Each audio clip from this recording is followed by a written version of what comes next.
جو صبح اور شام یہ 3 صورتیں پڑھ لے، فرمایا یہ تمہیں ہر چیز سے کافی ہوگی۔ حضرت عائشہ صدیقہ رضی اللہ تعالی عنہ سے روایت ہے کہ آپ نے فرمایا جب بستر پر سونے کے لیے تشریف لاؤ اپنی دونوں ہتھیلیوں کو اکٹھا فرماتے۔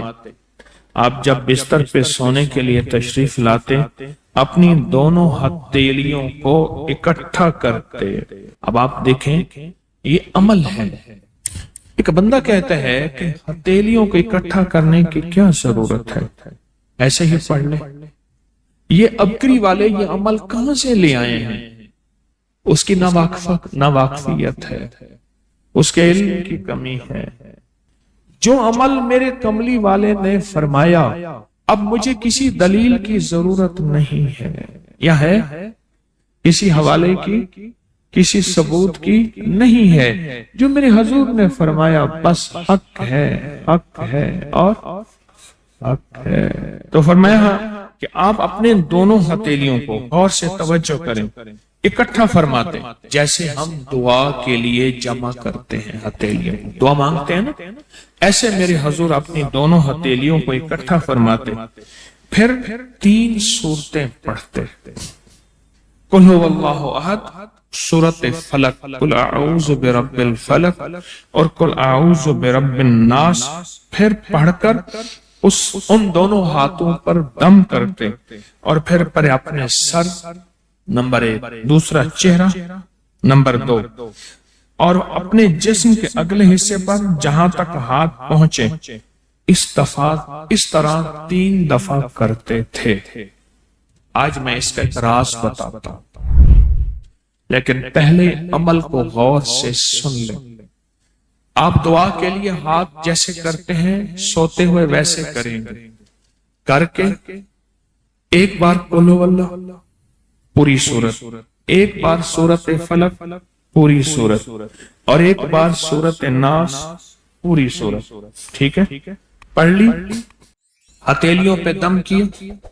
دم کرنے کا بعد پہلے سر پر اوپر سے شروع کرتے حضور، سر، چہرہ، چہرے کے بعد اپنے جسم کے اگلے حصے پہ جہاں تک ہاتھ پہنچتا، پھر پچھلے حصے پہ آپ پھیرتے، اگلے حصے پہ پھیرتے، پھر دوسری دفعہ ایسے کرتے، ہاتھ پھیلاتے دونوں ہتھیلیاں، پھر یہ 3 صورتیں پڑھتے، پھر ایسے کرتے، پھر تیسری بار، تیسری دفعہ بھی ایسے کرتے تھے۔ اس کے فائدے کیا ہیں؟ میں فائدے بتاتا ہوں۔ ابن عباس سے روایت ہے کہ جو شخص سوتے وقت قل هو اللہ اور معوذتین فلق اور ناس 3 بار پڑھ لے، اگر اسے اس رات موت بھی آ گئی تو شہادت کی موت مرے گا، اگر زندہ رہا تو گناہوں سے پاک کر دیا جائے گا۔ سوتے وقت یہ عمل 3 دفعہ کر لے۔ اور عبداللہ بن خبیب سے روایت ہے، فرمایا جو صبح و شام 3 بار قل هو اللہ اور معوذتین پڑھ لے، مثلاً 3 دفعہ قل هو اللہ، 3 دفعہ فلق اور 3 دفعہ ناس، یہ صورتیں، فرمایا جو صبح شام پڑھ لے، صبح شام۔ یہ اور روایت ہے، پہلا عمل ہتھیلیوں کو سیدھا کر کے 3 دفعہ کرنا، پہلا عمل وہ ہے۔ دوسرا عمل یہ ہے کہ جو صبح اور شام یہ 3 صورتیں پڑھ لے۔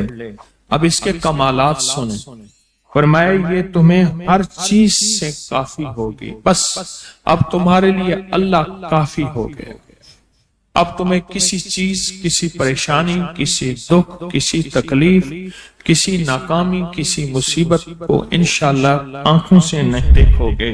یہ جو ہم دعا کے لیے ہاتھ پھیلاتے ہیں یہ دراصل کشکول ہے کہ مولا میں خالی ہوں، میں فقیر ہوں، میں منگتا ہوں، میں پیاسا ہوں، میں عاجز ہوں اور تو شہنشاہ ہے، مجھ فقیر کو عطا فرما۔ ہم دعا کے لیے ہاتھ پھیلاتے ہیں تو 2 بندہ دونوں ہاتھوں میں دعا کے لیے ہاتھ پھیلاتا ہے اور پھر یہ 3 صورتیں پڑھ کے پھونک مارتا ہے۔ ان تمام 3 صورتوں کا نور، اس کا سرور، اس کی برکت، اس کی رحمت اور اس کی عطا اس کے ہاتھوں پہ آتی ہے، پھر اس ساری عطا کو اپنے پورے جسم پر پھیرتا ہے تو ایسے ہے اس کے پورے جسم پہ ایک نور کا حصار، دیوار، ایک نور اس کے جسم پہ، پھر اس کو دنیا کا کوئی حسد کا تیر، کوئی جادو کا تیر اس پہ وار نہیں ہوتا، کوئی دشمن کا ایسا تیر جو انتقام کا ہو، ناکامی کا ہو۔ جو بندہ سانس روک کے اس کو پڑھ لے، سانس روک، اس کا دل روشن، اس کے جذبے روشن، اس کو ولایت ملتی، اس کو روحانیت ملتی، اس کو برکتیں ملتی ہیں، اس کو خیریں ملتی ہیں۔ چھوٹا سا لفظ ہے، کیوں؟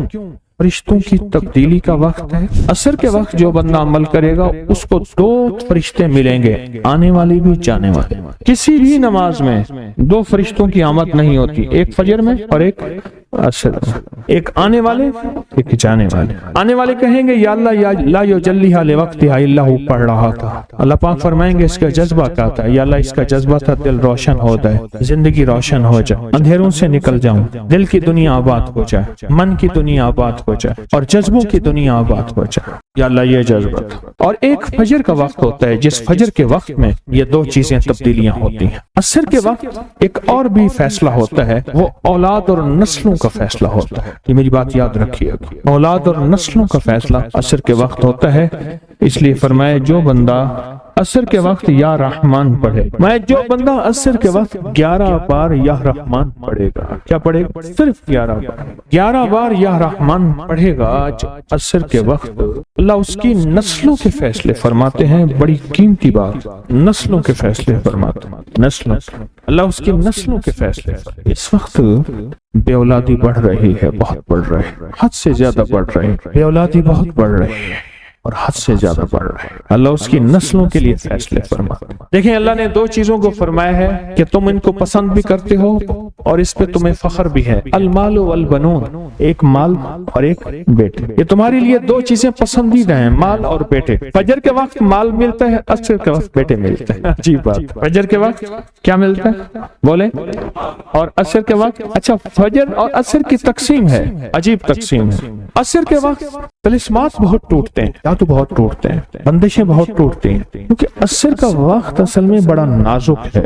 ظہر اور مغرب کے درمیان کا نازک وقت، انسان نے ظہر کو وقفہ کیا، فجر کا کام کیا ہوا ہے، اب وہ اس کو مغرب قریب نظر آتی ہے، اور یہ نماز بہت حساس نماز، بہت حساس، بہت حساس۔ فجر کا جو بندہ فجر کو قیمتی بنا لے گا، اللہ اس کی نسلوں میں روزی نہیں چھینے گا، اس کی نسلوں میں رزق نہیں چھینے گا، اس کی نسلوں کے اندر اللہ روٹی نہیں چھینے گا، اس کی نسلوں میں قرضے نہیں ہوں گے، اور اس کی نسلوں میں فقر نہیں ہوگا، اس کی نسلوں میں غربت نہیں ہوگی، اور اس کی نسلوں میں مفلسی نہیں ہوگی۔ اور لفظ مفلسی فلوس سے ہے، فلوس کہتے ہیں مال کو، پیسوں کو، عرب میں کہتے ہیں فلوس معافی، پیسے نہیں ہیں، مفلسی فلوس سے نکلی۔ اللہ پاک اس کی نسلوں سے مفلسی نہیں دیں گے جو فجر کے وقت کو قیمتی بنا لے۔ تھوڑا سا وقت فجر کا، اور ہے نازک سا وقت، عصر کا وقت بھی بڑا نازک سا ہے، آیا اور گیا۔ ظہر کا وقت بہت لمبا، مغرب کا وقت عشاء تک، عشاء کا وقت فجر تک، فجر سے پہلے سارا عشاء۔ عصر کا وقت بہت نازک ہے اور فجر کا وقت بہت نازک۔ یہ 2 وقت فیصلوں کے ہیں، اور ان 2 وقتوں میں جو بندہ فیصلے کروا لے وہ اندھیری دنیا سے نکل جائے گا، بیٹے، نعمتیں، رزق، عزتیں اور برکتیں پائے گا۔ اور میں نے پہلے بھی عرض کیا کہ فرشتوں کو دوست بنائے، فرشتے جب دوست بن جائیں گے ہمارے ہر کام میں، ہر مشکل میں ہمارا ساتھ، ان سے ہمارا تعلق بن جائے گا، ان سے ہمارا انس ہو جائے گا، ان سے ہماری دوستی ہو جائے گی، انس ہو جائے گا، دوستی ہو جائے گی۔ پھر جو کام کہیں گے وہ فرشتے ہمارے کاموں میں لگ جائیں۔ کیوں؟ اللہ نے فرشتے بنائی اس لیے ہیں، اور اگر ان کو ہم کام کہہ رہے ہیں تو یہ شرک نہیں ہے، اللہ نے تو بنائی ہماری خدمت کے لیے ہے۔ مثلا ایک بندہ اپنے کسی خادم کو کہتا ہے مجھے پانی پلا دے، تو ساتھ بیٹھا کہتا ہے کہ شرک کر رہا ہے۔ کیوں؟ تجھے تو اللہ سے پانی مانگنا تو بندے سے مانگ رہا ہے، تجھے تو اللہ سے مانگنا تھا، بندے سے کیوں مانگ رہا ہے؟ وہی اللہ نے اس بندے کو میری خدمت کے لیے مقرر کیا ہے، میں اس سے اگر مانگ رہا ہوں میں مجرم تو نہیں ہوں۔ عصر کے وقت کو قیمتی بنا اور فجر کے وقت کو قیمتی بنا۔ فجر کے جو لمحات ہیں، یہ فجر کے جو لمحات ہیں یہ رزق کے لیے بہت زبردست ہیں، اور رزق روحانی اور رزق جسمانی۔ جو کہتے ہیں میرے گھر میں رزق ختم نہ ہو، میری نسلوں میں رزق ختم نہ ہو، اور میری نسلوں میں فاقے نہ ہو، غربت نہ ہو، بڑے تمنگر دیکھے، بڑے مالدار دیکھے، ایسے ایسے لوگ دیکھے جن کے پاس خزانے ہی خزانے تھے، لیکن فقر اور فاقے کی جب لپیٹ میں آئے تو ہر چیز ختم ہو گئے، کیونکہ جب دینے پہ آتا ہے ان گنت دیتا ہے، اور جب لینے پہ آتا ہے پھر ان گنت لیتا ہے، اور اتنا لیتا ہے کہ فقر فاقوں اور غربت کی انتہا ہو جائے۔ اپنی زندگی کے سفر میں ان دو اوقات کو قیمتی بنا، کالی دنیا سے نکل جائیں گے، اچھا پھر کالی دنیا کے ساتھ کالے روگوں سے نکل جائیں گے، ایسے روگ، ایسے مسائل، ایسے مشکلات جو مجھے زندگی میں الجھا دیں، جو میرے رزق میں مجھے الجھا دیں، جو میری صحت میں مجھے الجھا دیں، جہاں ناکامیاں اور پریشانیاں میرے ارد گرد پیدا کر دیں، اور میرے حالات میں مجھے تنگیاں آ جائیں، میرے حالات میں مجھے سختیاں آ جائیں، کالے روگ ایسے ہوں، لوگ مجھے چھوڑ دیں، لوگ مجھ سے منہ موڑ جائیں،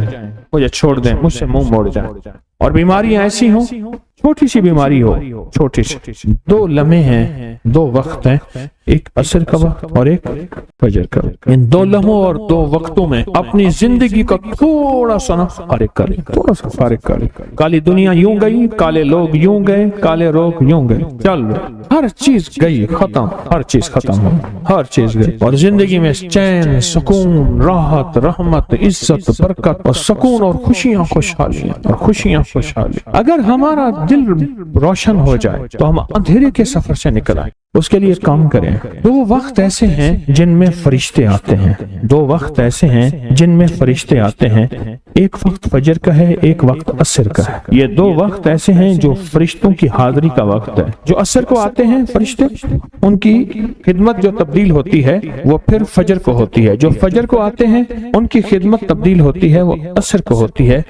دو وقت ایسے ہیں، اس لیے آپ نے دیکھا ہوگا فجر اور عصر کے بعد اکثر بیٹھ کے تھوڑی دیر تسبیحات پڑھتے ہیں۔ اس کی وجہ یہی، یہ دو وقت ایسے ہیں جب حاضریاں تبدیل ہوتی ہیں۔ ان دو وقتوں میں فرشتوں کے ذریعے اللہ کے پاس کچھ پیغامات پہنچاتے ہیں کہ اللہ تیرا دوست بننا چاہتا ہوں، اس دل کی دنیا کو آباد کرنا چاہتا ہوں، ان جذبوں کو پاک کرنا چاہتا ہوں، اور تیری محبوبیت چاہتا ہوں، اور تجھے محبوب بنانا چاہتا ہوں۔ اللہ تو چاہتا تو ہو جائے گا، تو چاہ لے۔ اور اللہ کا ایک نظام ہے، اللہ کا ایک نظام ہے، اور وہ نظام رب کا سچا نظام، وہ نظام رب کا سچا نظام۔ اور وہ نظام کیا ہے؟ یہ جو چاہتا ہے اللہ اس کے لیے کر دے، اس کا سچا نظام جو چاہتا ہے اللہ اس کے لیے کر دے۔ اس لیے عصر کی نماز کے بعد جو شخص عصر کی نماز کے بعد کیا کرتا ہے؟ لا یجلیھا، بس سانس روک کے پڑھ لے، جتنی دفعہ پڑھ لے۔ عصر کی نماز کے بعد، عصر کی نماز کے بعد بڑے فیصلے ہوتے ہیں، اور فجر کی نماز کے بعد بڑے فیصلے ہوتے ہیں، طاقتور فیصلے ہوتے ہیں، بہت طاقتور فیصلے ہوتے ہیں۔ لا یجلیھا لوقتھا الا ہو۔ عصر کے وقت میں ایک اور چیز ہے، اور بڑی اہم چیز ہے۔ ایک تو میں نے عصر کے وقت میں عرض کیا لا یجلیھا لوقتھا الا ہو، سانس روک کے پڑھ لیں، جتنی دفعہ پڑھ لیں، بہت ملتا ہے۔ تسبیحات فاطمہ کب پڑھنی ہے؟ فجر کے بعد اور عصر کے بعد۔ اس کی وجہ ہے کہ فرشتوں کو یہ تین الفاظ بہت محبوب ہیں، کلمتان خفیفتان، الفاظ بہت طاقتور ہیں، اس لیے تسبیحات فاطمہ فجر اور عصر کے بعد یہ وقت فرشتوں کی تبدیل۔ میرے قرضے کبھی نہیں اتر سکتے۔ کہا کہ ایک عمل میں نے بہت ہی طاقت سے کیا۔ ایک دفعہ آپ کے درس سے سنا تھا جب بندے کی آنکھ کھلتی ہے تو دائیں طرف ایک فرشتہ ہوتا ہے، بائیں طرف شیطان ہوتا ہے۔ شیطان کہتا ہے دنیا کی فکر کر، مال کی، کاروبار کی، زندگی کی، نظام کی، کیا ہوگا، آج کیا ہوگا، کیسے ہوگا، کس طرح ہوگا، فلاں کام کا کیا ہوگا۔ اور فرشتہ کہتے ہیں اللہ کا نام لے، اللہ سارے کام بنانے والا ہے، اللہ بگڑی بنانے والا ہے، اللہ مسائل کو حل کرنے والا ہے، اللہ زندگی کی ناکامیوں کو دور کرنے والا ہے۔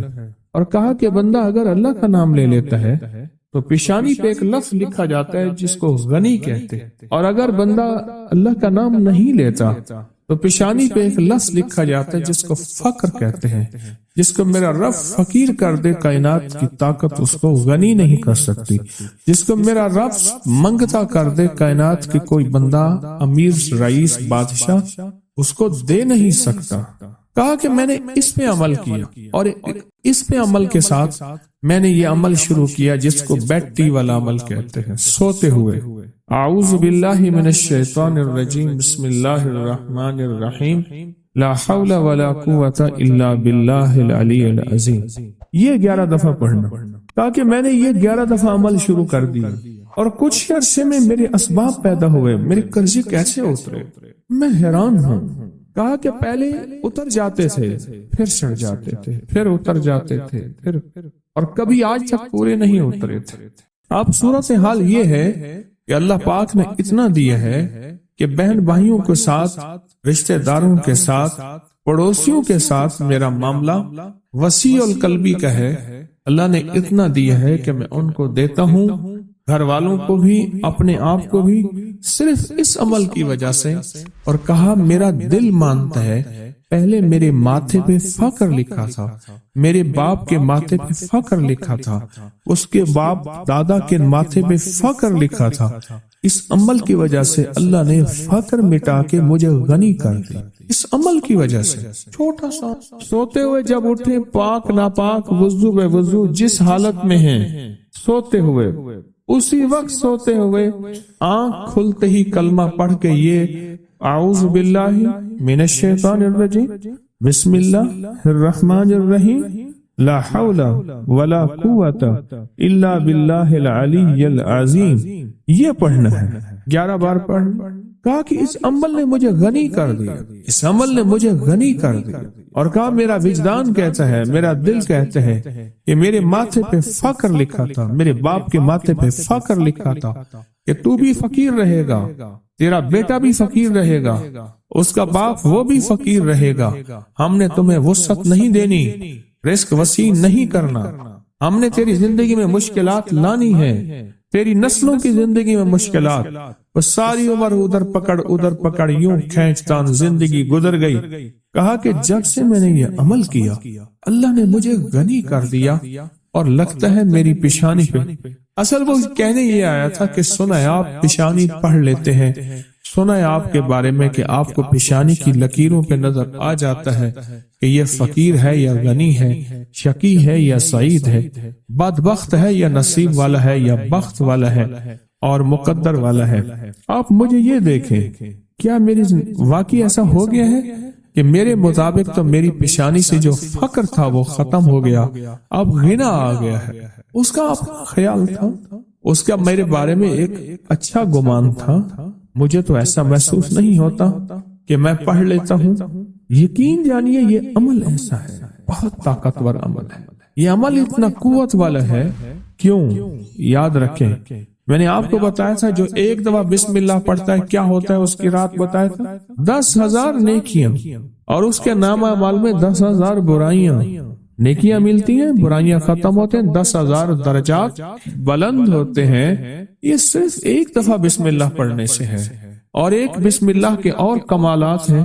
اور جب بندہ اعوذ باللہ من الشیطان الرجیم پڑھتا ہے تو پتہ ہے کیا ہے؟ اعوذ کہتے ہیں اصل میں چھتری کو، کہ مولا میں ڈھال میرے پاس کچھ نہیں، میں نہتا ہوں میرے ہاتھ کچھ نہیں، تیری طاقت ہی ہے جو میری چھتری ہے، میرا سنبھال ہے، اور میرا ڈیفنس ہے، اور میرا دفاع ہے، اور میری حفاظت ہے۔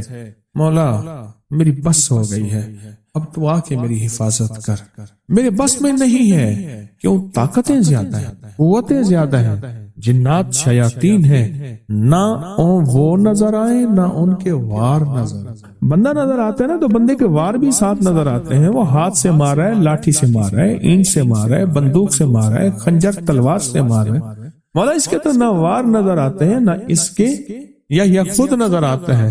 اے اللہ بس اب تیری رحمت آئے گی، تو آ جا۔ اعوذ باللہ من الشیطان، اور میرے پاس شیطان بھی وہ نہیں ہے، شیطان وہ ہے رجیم، جو پھر ایک کے بعد دوسرا حملہ کرتا ہے، دوسرے کے بعد تیسرا حملہ کرتا ہے، چھپ چھپ کے حملہ کرتا ہے، وہ رجیم ہے میرے پاس۔ جب بندہ پڑھتا ہے نا لا حول، اس کو ذرا غور سے سننا، لا حول ولا قوت الا باللہ العلی العظیم، جب بندہ یہ دعا پڑھتا ہے نا، یہ ذکر کرتا ہے، اس کا پتہ معنی کیا ہے؟ اے اللہ تیری چاہت ہوگی تو میں نیکی کر سکوں گا، اور اگر تیری حفاظت ہوگی تو میں گناہوں، برائیوں، آفتوں، مصیبتوں سے بچ سکوں گا۔